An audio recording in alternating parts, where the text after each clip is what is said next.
प्रधानमंत्री नरेंद्र मोदी और बांग्लादेश की प्रधानमंत्री शेख हसीना के बीच आज द्विपक्षीय वार्ता होगी। दोनों देशों के बीच बस एवं रेल सेवाओं को संयुक्त रूप से हरी झंडी दिखाई जाएगी। 4 दिवसीय यात्रा के दूसरे दिन बांग्लादेश की प्रधानमंत्री बांग्लादेश के मुक्ति संग्राम में शहीद हुए भारतीय सेना के जवानों को श्रद्धांजलि देंगी। तमिलनाडु में 12 अप्रैल को होने वाले उपचुनाव से पहले आयकर विभाग ने कसा शिकंजा। स्वास्थ्य मंत्री सी विजय भास्कर, अभिनेता शरद कुमार और पूर्व सांसद सी राजेंद्रन के आवास और कार्यालयों पर छापेमारी की।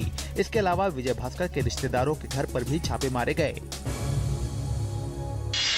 काले धन के खिलाफ मिली बड़ी कामयाबी। सीबीआई ने विमुद्रीकरण के दौरान फर्जी कंपनियों में 100 करोड़ के पुराने नोट जमा करने के मामले में 12 लोगों को गिरफ्तार किया है। गिरफ्तार किए गए लोगों में एक्सिस बैंक के अधिकारी भी शामिल हैं। केंद्रीय वित्त मंत्री अरुण जेटली ने शुक्रवार को कहा कि 8 नवंबर को की गई विमुद्रीकरण के बाद करीब 18 लाख बैंक खातों में भारी मात्रा में नकदी जमा कराई गई है और ये रकम जमा कराने वालों की आर्थिक हैसियत से मेल नहीं खाती, इसलिए इन खातों की जांच कराई जाएगी। आम आदमी पार्टी को दिल्ली सरकार से मिला दफ्तर छीन लिया गया है। उपराज्यपाल अनिल बैजल ने आदेश जारी कर ऑफिस का आवंटन रद्द कर दिया है। शुंगलू समिति की रिपोर्ट में इस दफ्तर के आवंटन पर सवाल उठाए गए थे। इस मामले में भाजपा ने सीबीआई और सीवीसी से जांच की मांग की है।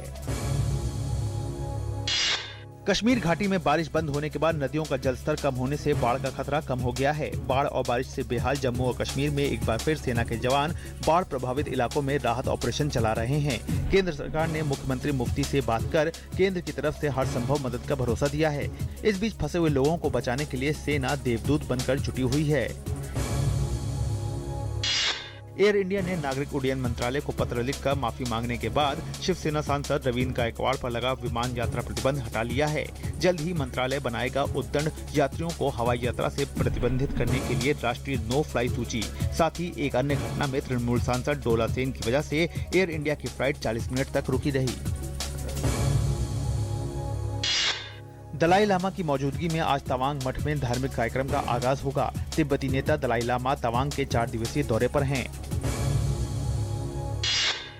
भिंड में इलेक्ट्रॉनिक वोटिंग मशीन में गड़बड़ी के आरोपों को चुनाव आयोग ने खारिज कर दिया है। आयोग ने इस मामले की जांच के लिए एक समिति का गठन किया था। समिति की रिपोर्ट में कहा गया था कि ईवीएम में कोई गड़बड़ी नहीं थी और ईवीएम पर किसी तरह का संदेह नहीं किया जा सकता। पर्यटन भारत में एक बड़ा सेवा उद्योग है। विश्व आर्थिक मंच के आकलन के मुताबिक भारत को टूरिज्म इंडेक्स में काफी सफलता मिली है।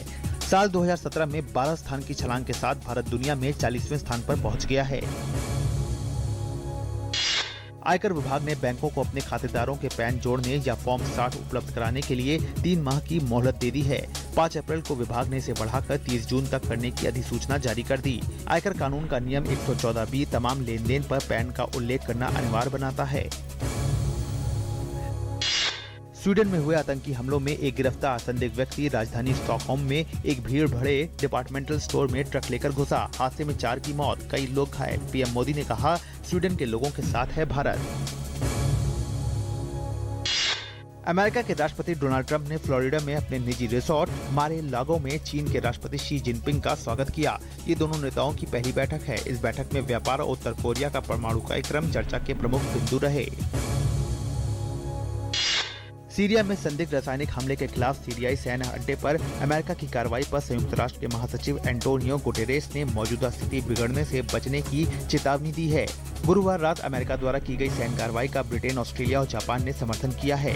तुर्की और सऊदी अरब ने भी अमेरिकी कार्रवाई का स्वागत किया है। वहीं सीरियाई सरकार ने इसे गैर जिम्मेदाराना और जल्दबाजी में उठाया गया कदम करार दिया है। ईरान सीरियाई सरकार के साथ खड़ा दिखा और उसने अमेरिकी कार्रवाई की कड़ी निंदा की है। भारत और उज्बेकिस्तान के बीच एशिया ओशिनिया ग्रुप 2 के डेविस कप के पहले मैच में रामकुमार रामनाथन ने उज्बेकिस्तान के तैमूर इस्माइलोव को 6-2, 5-7, 6-2, 7-5 से हराकर भारत के खाते में जीत डाली। दूसरे एकल मुकाबले में भारत के प्रजनेश ने उज्बेकिस्तान के फेजेव को मात दी। इस जीत के साथ ही भारत ने उज्बेकिस्तान पर 2-0 की बढ़त बना ली है।